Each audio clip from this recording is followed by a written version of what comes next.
Welcome to Getting to Know You. Betty Ozan is the one who got the idea, and that many people in our community have interesting lives. And so we are asking people to volunteer, or they can get drafted to share their lives, so that as a community, we can know more about what people have done in their lives, reflecting on that. And we often have Reverend Jones doing the prayer at the Residents' Council meeting. And today, Don Jones has been willing to share some of his life experiences. And we thank you very much. We also want to encourage people to sign up on a sign-up sheet that is downstairs as to people who are interested in sharing their lives. And for myself, Don, I'm interested in, I know you as Reverend Jones, and I know you as Don Jones. When do you make that distinction? I've always been Don Jones. Uh-huh. And people say, well, you're still a reverend. I said, no, I'm not anymore. I'm retired, I'm done with that. And I've always been just Don Jones all my whole life. Uh-huh. And in the churches I've been in, it's always Don Jones. Maybe I didn't get any respect, but they called me anyway. You know, my husband and I went to a workshop done by Kessler, who was a physician who worked closely with Mother Teresa and Kubler-Ross. And he would talk about how costumes, outfits were very important because, say, as a minister, you would have taken off your collar, firemen taking things off. My husband always used to take his clothes off when we get home from work, which I thought was goofy, and that was part of his de-stressing.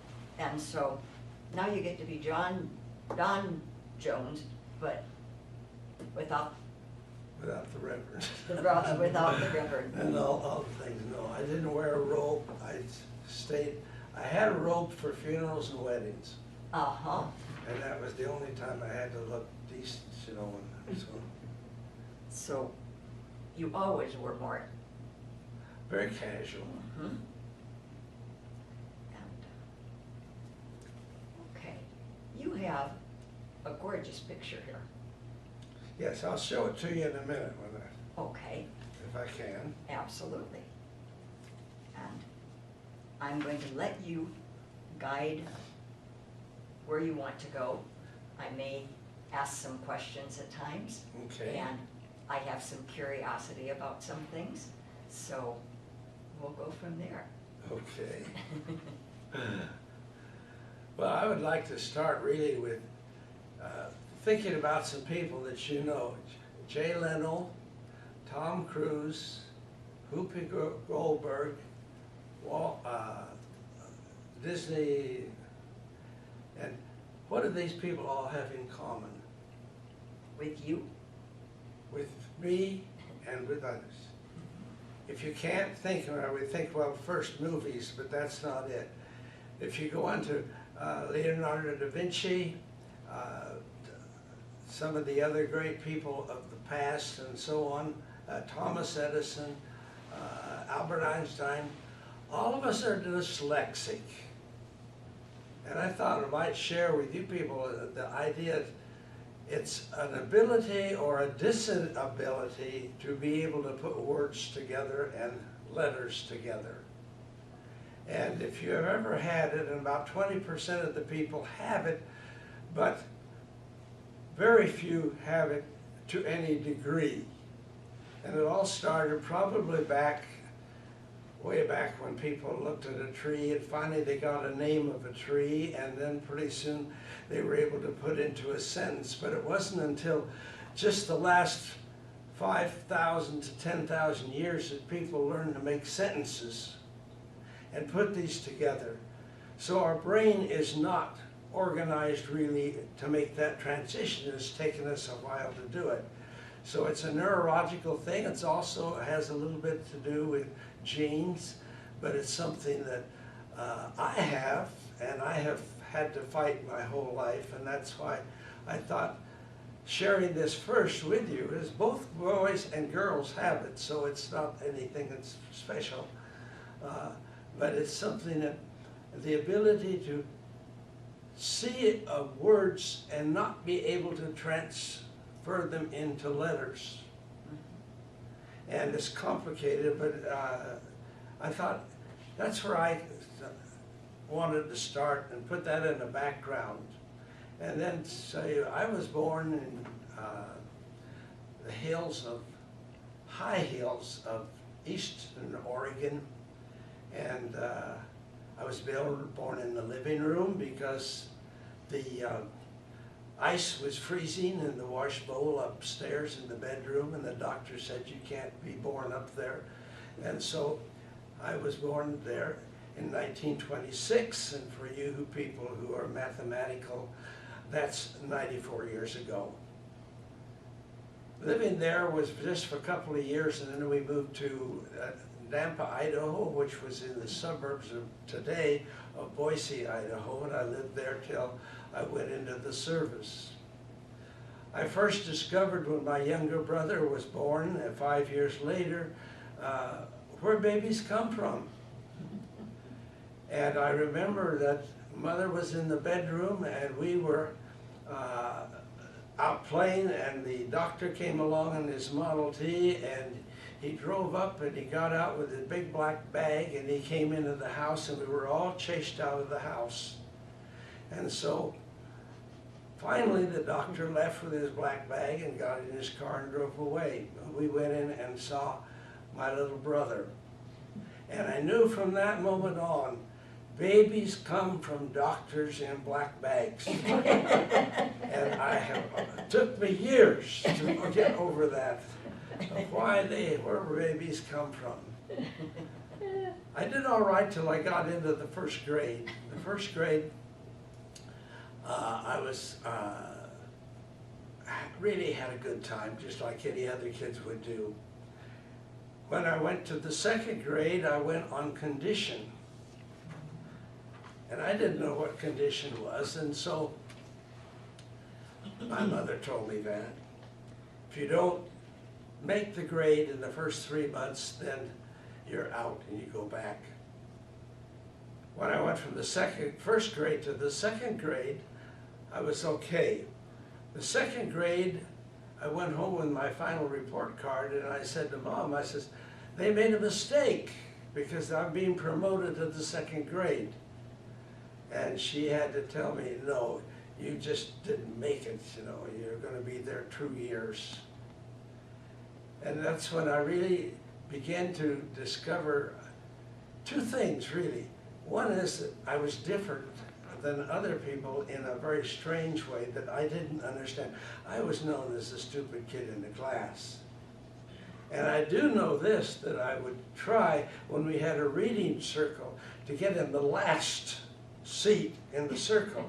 So when we all read a page out of Dick and Jane, I hoped the bell would ring before it was my turn.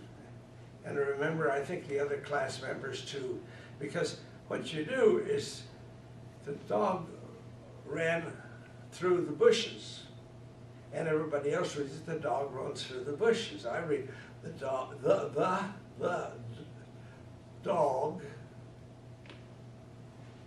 goes through. So there's never any feeling of continuity.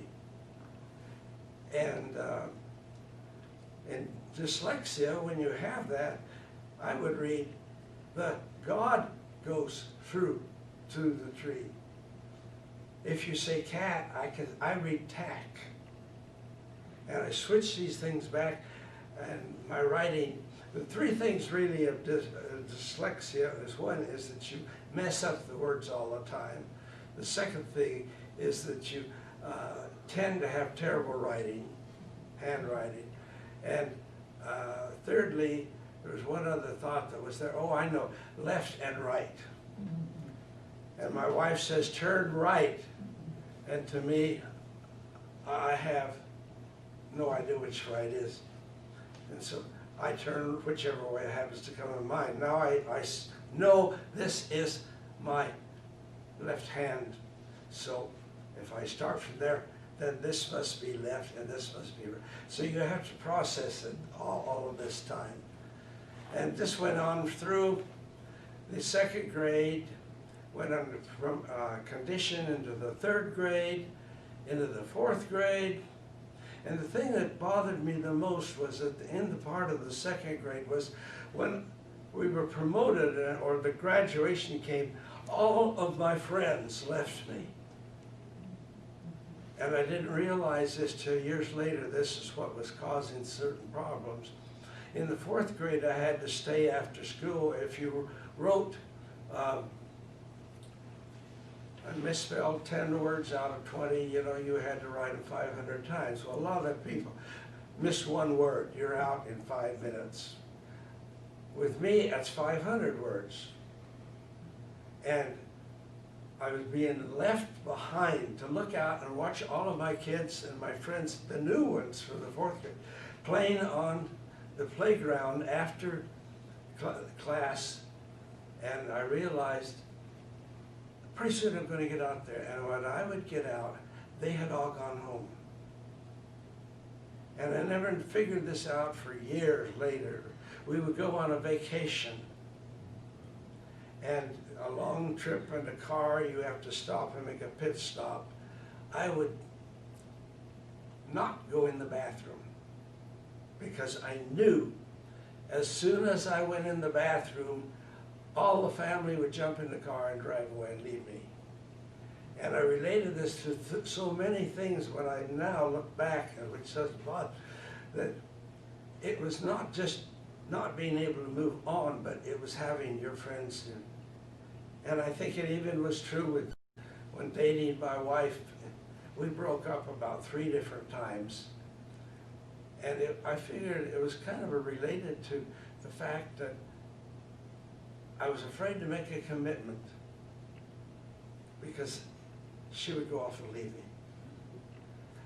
So this went on all through school. I missed my 9th graduation. I didn't get to go to it because I had my appendix out. I was a year behind in school, so I was drafted at 18, and so I never graduated from high school.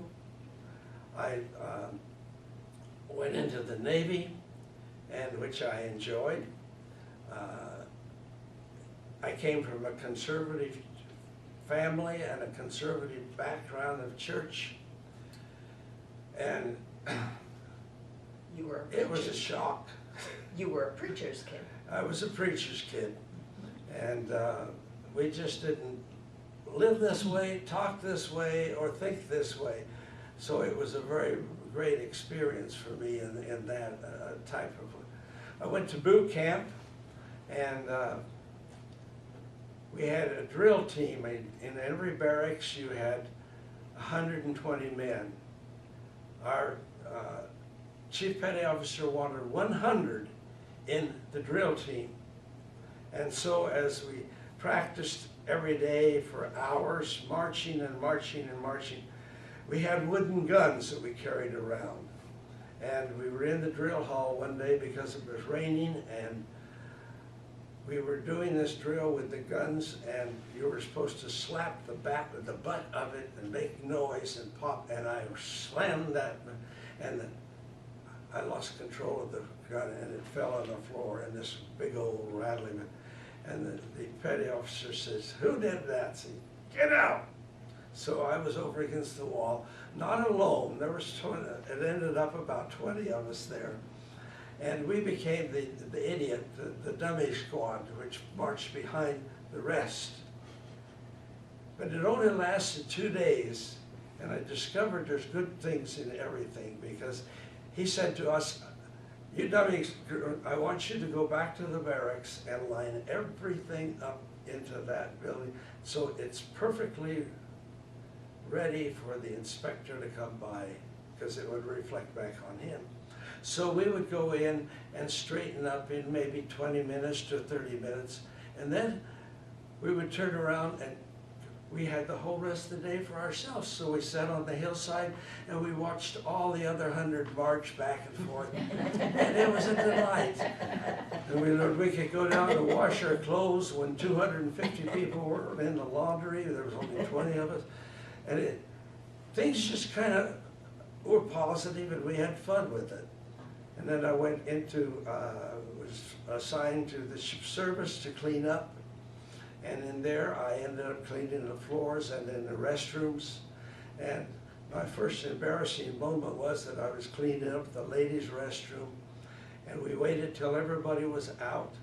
I went in and cleaned up around, I went to the boost or the stalls, and I opened the door, and there was a lady in there. And I backed out and apologized and everything else. And she looked at me and she said, "Oh, that's all right, honey, come on in." You didn't see anybody fly out of a building as fast as I did.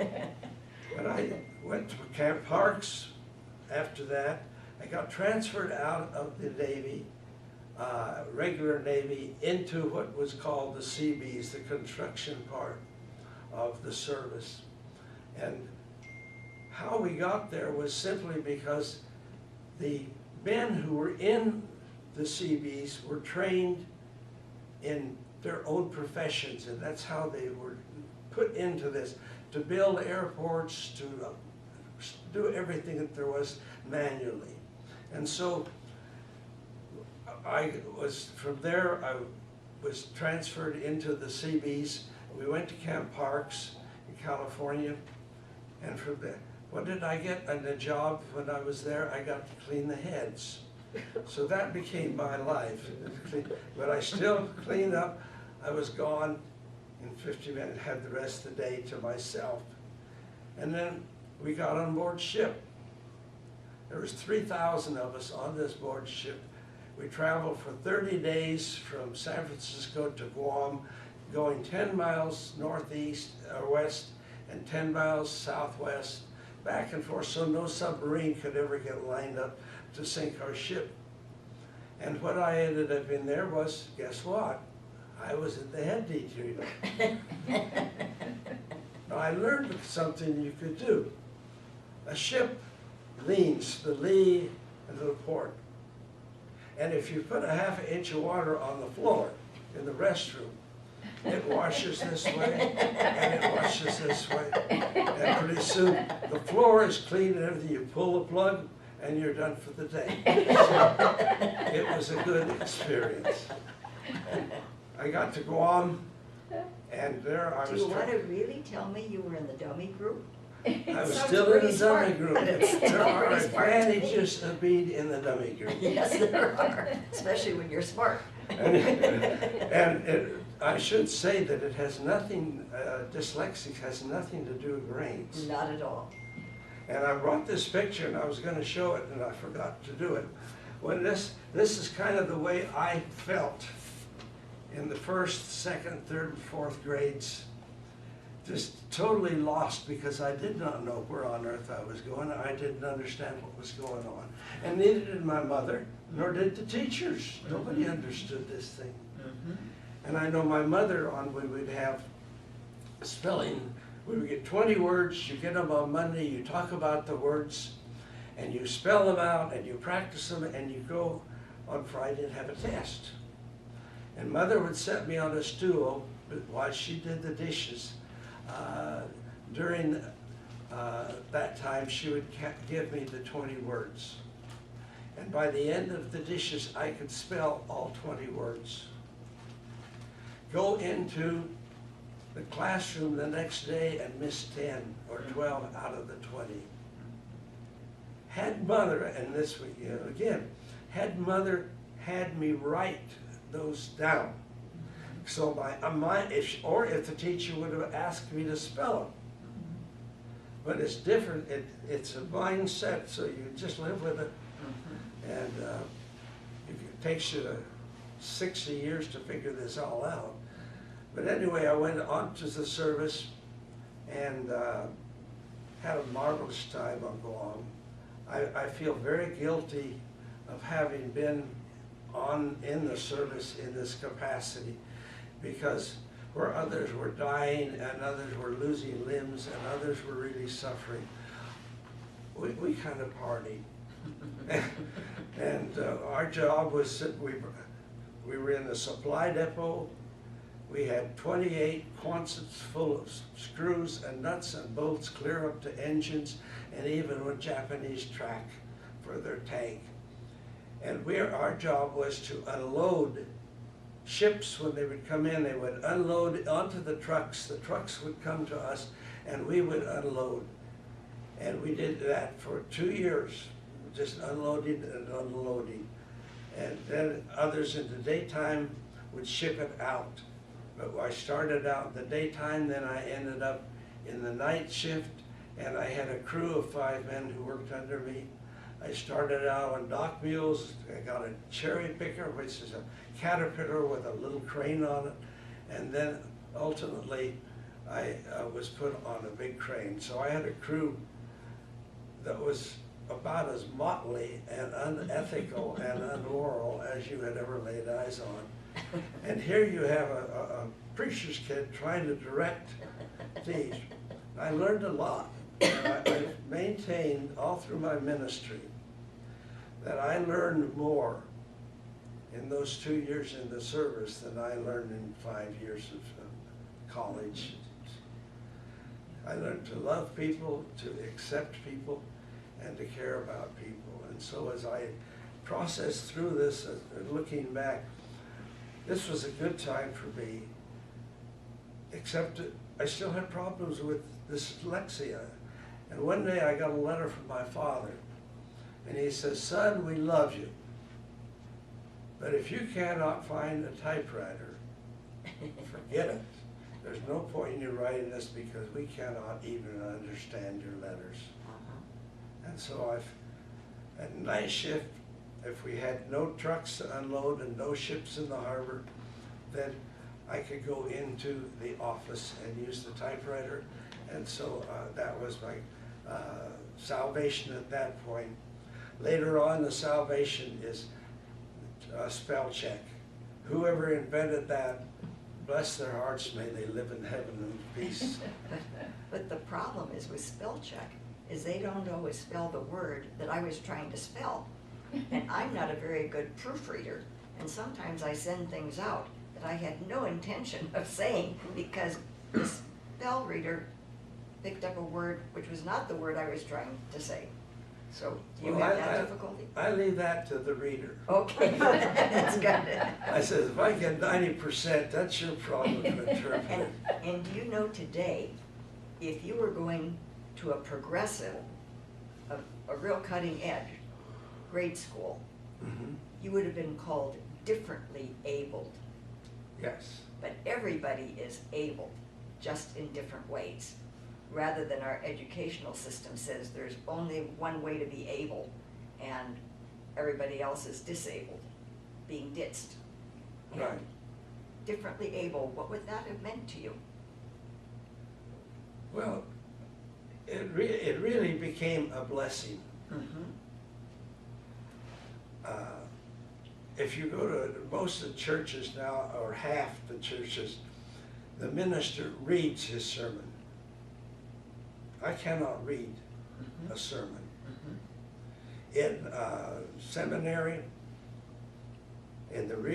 I had been preaching for 5 years, and I went back on a scholarship, and this was one of the classes, and I had to write the sermon, I had to read it, and when I read it, I got to where I was off on my own, and I got A's from every student in that class graded.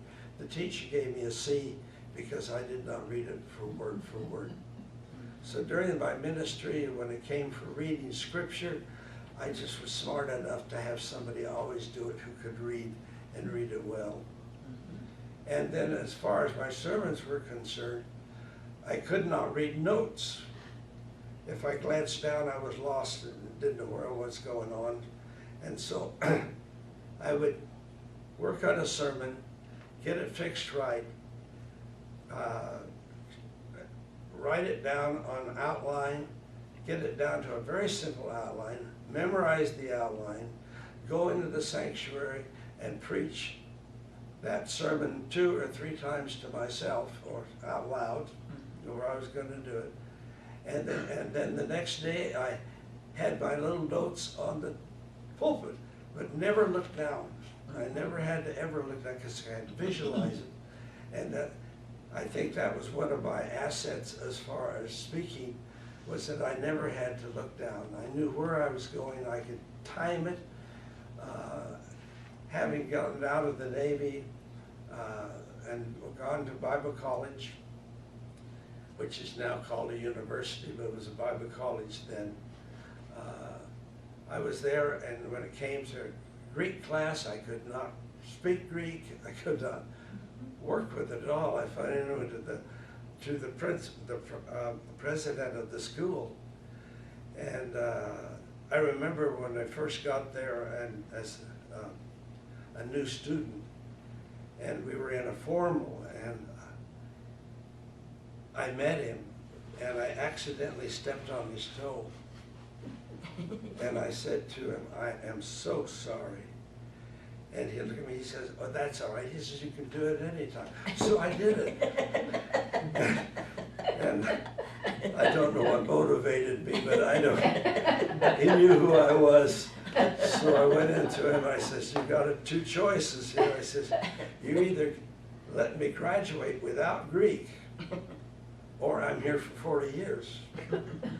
And I think he thought back, man, just get rid of this boy. And so he let me graduate from there. And I went from there down to a little church in San Diego, which is Vista Mesa Church, which is a suburb where all the Navy officers lived in that area, and the rest of the town was in San Diego. And this little church was there, and they had a minister coming, and he called up on Tuesday, the day he was supposed to be there, and said, I've decided I'm not coming. My aunt happened to be in that church, and she wrote me, and she said, I don't know anything about much of you, but your dad was a good preacher. Why don't you apply? So we applied, and I went down there and interviewed, and in the meantime, I had gotten engaged to my wife, and we had had a rocky engagement, on and off and on and off. And I think again it was part of this not wanting to make a commitment, and for fear of losing it. So I then started in that church. They said, we don't care what you believe, that's really what it amounted to. We just don't want you to be a single man in the church. And so I says, I can't get a job till I get married, and I can't get married till I get a job. And my friend says, well, go ahead and we'll try it. The little church had set about 90. Went there, had 2 services, morning and night. And the church began to grow, and we added a fellowship hall and the classrooms. And I ended up there in 5 years. We had 3 services on the hour. And there was 10 minutes between the time that the church service was over till the people could go out the side door and the other people would come in the first. And this was one of the times the churches were so much, everybody went to church, the mayor, everybody was just, so it was a good time. So I was there, and I won a scholarship from the Council of Churches in San Diego, went up to Pacific School of Religion by Berkeley, and was there for a couple of years. Worked in a little country church of 300 people in the town, and they either fought in the PTA or they fought in the church. They were all integral together. And it was a good experience where I loved it there. And in seminary, I had to write a theme for a final paper in education, and I wrote this paper out. And my professor wrote on the paper, he said, your research is an A, Your organization is an A. Your presentation is an A. How you ever got out of the second grade with this kind of writing, I'll never know. And he put a big red F on the whole thing. And then I got a note from the school that says, you might be happier somewhere else. So I went from there down to East LA in Boyle Heights. If you know anything about East LA, don't go there at night anymore. It was all Caucasian when we were there. And then next it became all Hispanic and Japanese and Russian. And while we were there, I got a call from a minister in Phoenix Central who said, why don't you come over and be my associate? This is what the big one down on Thomas and Central, which has now since moved out. And I said, well, why not? I'll try it. So I went out there and became associate, had a good time, worked with the youth mainly, had an adult class of 55 young couples, and was really having a good ministry there. Don, when you think back, it seems to me you were very good at making lemonade out of lemons. I think you had to. And a great sense of humor. Uh-huh. Was that always with you? Yes, and it got me in trouble. But it's delightful. Yeah.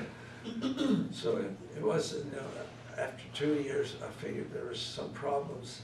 So they says, I went to our regional minister, what do you have open around here? He said, nothing but Scottsdale. There's a group of people starting a church out there. They're meeting in Messenger's Mortuary. But don't go there because that church is never going to make it, and Scottsdale never amount to anything. So I says, that sounds good to me. So we went out there, and they had bought a house. We met in the living room. I was there for 24 years in that church. We built 5 different building programs.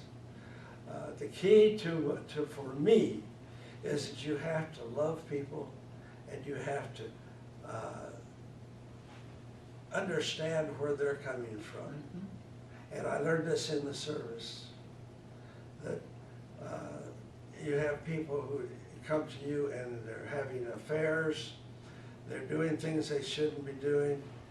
There's things that, you hear all of this, you still have to love them and care for them.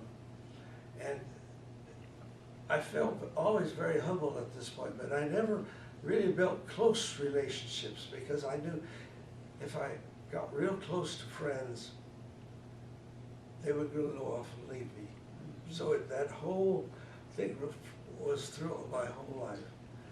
But while we were there for 24 years. And yet I also hear you not having like a chip on the shoulder or not liking people. You were always giving the other person the benefit of the doubt, even though you could have been angry, resentful. I don't hear that, Don. Well, I didn't know what it was. I figured I was stupid. And Well, if you were very You'd be kind. nothing else, you'd be the class clown. Well, I think you were very kind to other people. Well, I had good parents. They raised me well, I think. But it was, and I look back in 35 years, ministry is not always easy. Mm-hmm. There's so many sad things that happened in it. I remember called up the elders and said, we've got to go see this lady. She's got her supper all ready for her husband. He's coming home from a deer hunt. And we just got word that a stray bullock killed him. You have to go. Or a baby 6-month-old who is perfectly well tonight and dead in the morning. And to try to explain this. Or a young fellow who sat there one night with me on the church steps, and he was willing to sell his life to get enough money for a hotel room and try to talk him out of being a prostitute. There's a lot of this, but there is so many good things. Mm-hmm. And your acceptance and warmth was a big asset. It was an asset, Mhm. And people could feel safe in talking with you. yes. That's one thing too, and I hear other ministers make this mistake. If you're told something in confidence, you just do not even tell your wife. Mhm. So many things I know about people that I cannot talk about and never will, Mhm. because that's their problem and their life. So you're good at keeping secrets. Yes, I worked hard on that. But in all of it, I think it was a good ministry. I have a good family. I have a son and a daughter who live here in the valley, and I have a daughter who lives up in northern Idaho, out close to Spokane, Washington. And my folks are gone, as my wife's folks are. Kay has been a real blessing to me, mainly because her dad was very active in the church, so we work. So many ministers I've heard today say, well, they have burnout, people have burnout. I think you only have burnout when you don't like what you're doing. Right, right. And we never had it. Mhm. But I still cannot remember names, and if you, I say to everybody that if I don't know your name next Tuesday, don't worry, Right. just tell me again, because I don't remember. And she used to stand there beside me in church when people would go out and say, these are the Browns. This is Betty and Joe. This is, would keep me tuned in, so she kept me on the good straight and narrow.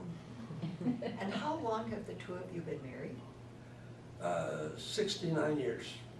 And you want to tell me again that you don't know how to do commitments? Well, she's the boss. She's a good boss, but she's the boss. And her favorite word is no. And when I do something, no. I said, don't say no. Say, this needs to be done, but don't say no. So we go around with that. Well, I love watching the two of you as a couple because you're very complementary to each other. Well, we try, we work at it. Yep, there's a lot of adaptability and flexibility. Yeah. You know, when you think of being in service, Mhm. and you're not breaking confidentiality, but I would ask you if you would be willing to share with us some interesting stories that occurred in those funerals or in those weddings, like people not showing up or people objecting or different. Can you share some of those that were entertaining as you enjoyed your career? Well, thinking back to the weddings, we had a couple who I met with them. We went through the rehearsal, everything went smooth. Guys act kind of dumb in wedding rehearsals anyway, I think. But when it came time to put the ring on her finger and practice it, he had his hand shut. And I thought, well, people do things. So at the wedding, the organ was playing, everybody was waiting. Finally, they came in and said, you better go talk to this guy. And I talked to him, he said, I can't get married. He said, I was married once and it was a bad experience, I just cannot get married. He had 250 people in there with a banquet for all of them afterwards. And I had to go back in and say, the wedding's off, but you're all invited to the banquet. And so they all came to the banquet. And they went off in their honeymoon to Hawaii, unmarried. So I guess everybody was happy.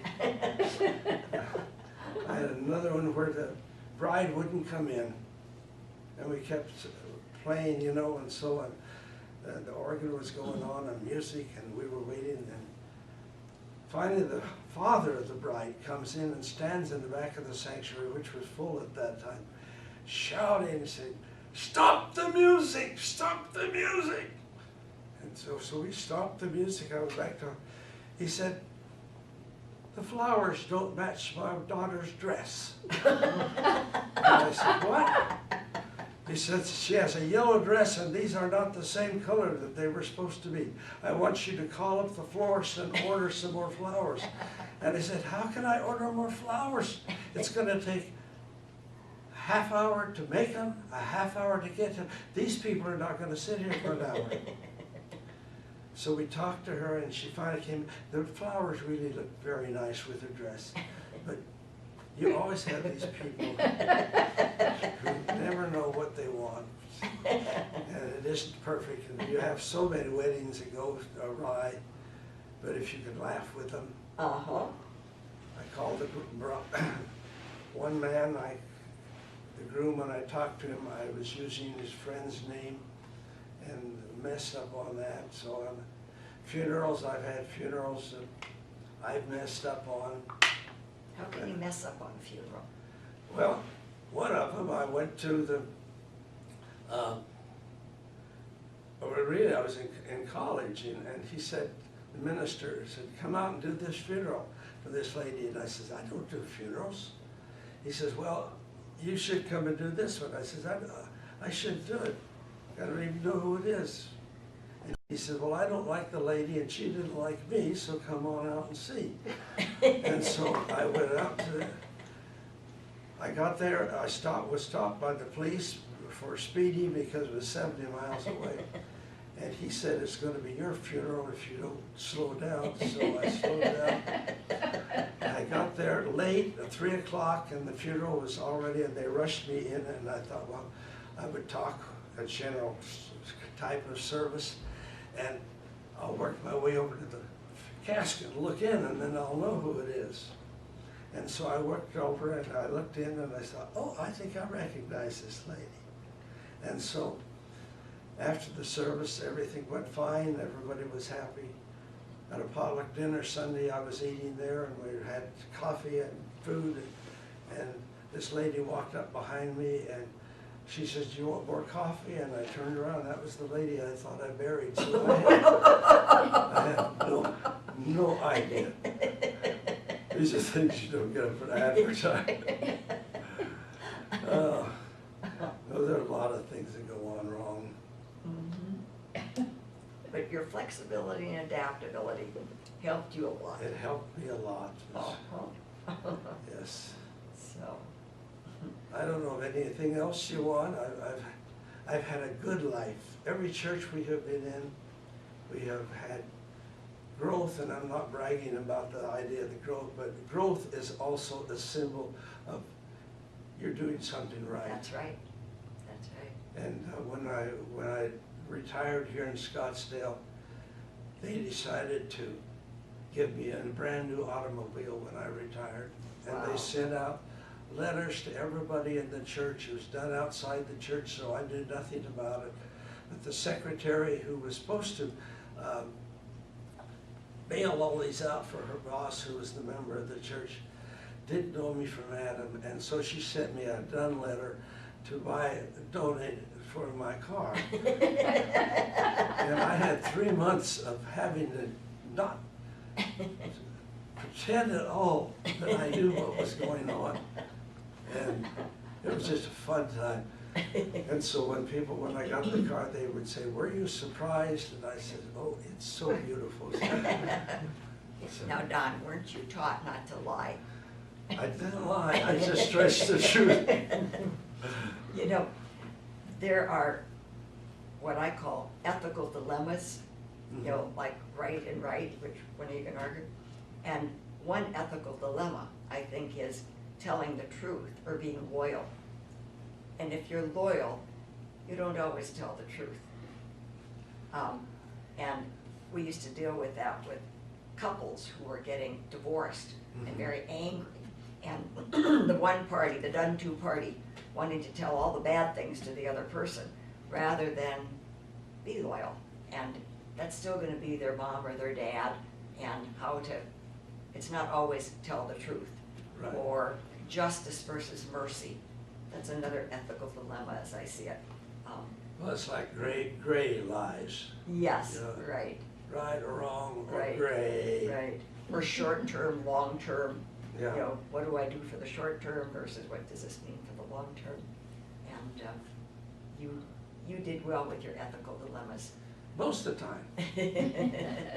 When I was in Guam and had these guys, one of them was drunk at least once a week, and I had to take him in and hide him somewhere Mhm. and leave him there.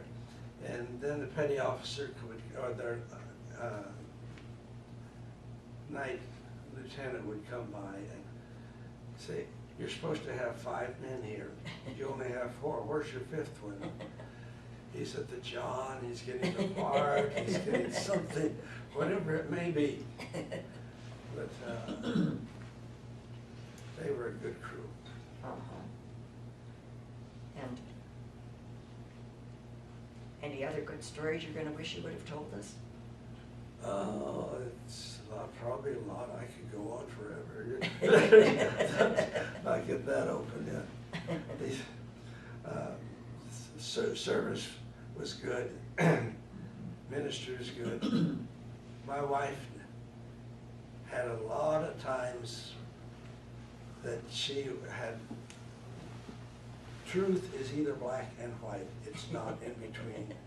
And it took her about 30 years to figure out. Most of the to world's finally brain. admit that there is a shadow there That's of right. serving that it would be, I was probably in the ministry for 15, 16 years. I was 41 years old when we were singing a hymn one day, that just as I am, without one plea. And I had a kind of a revelation at that point that all of my life, I could forgive other people and accept other people, but I had never accepted myself Mhm. in all of this time. And it just struck that God loves me as I am, with all my warts and faults, and I'll never be alone again. Mhm. It took me 40 years to figure this out. But thank goodness you did. I figured it out. You put yourself in the circle. That's right. Some people never put themselves in the circle, No, and that's too bad. there's so many sad stories and good stories. Mhm. And But when you think of me, think of this kid. I love that kid. That's an adorable picture. I had a picture of him, a fellow gave it to me when he moved out here, a cowboy picture. And so we were in Portland, Oregon, and we went to visit the artist, John Daly. And he does a lot of work. And I was in his studio, and I saw this picture. And I said, that's just the way I feel. Uh-huh. And so I had this hung over my desk in my house, and I'm going to eventually give it to my granddaughter, who's a school teacher, because she will like it. But it's just, you don't fit in until you work in. I saw in the elevator, it says there's no elevator to success, you have to take the steps. Yes, the stairs, uh-huh. And I thought I like how one. that fits in. Yes, I like that very much. Yes.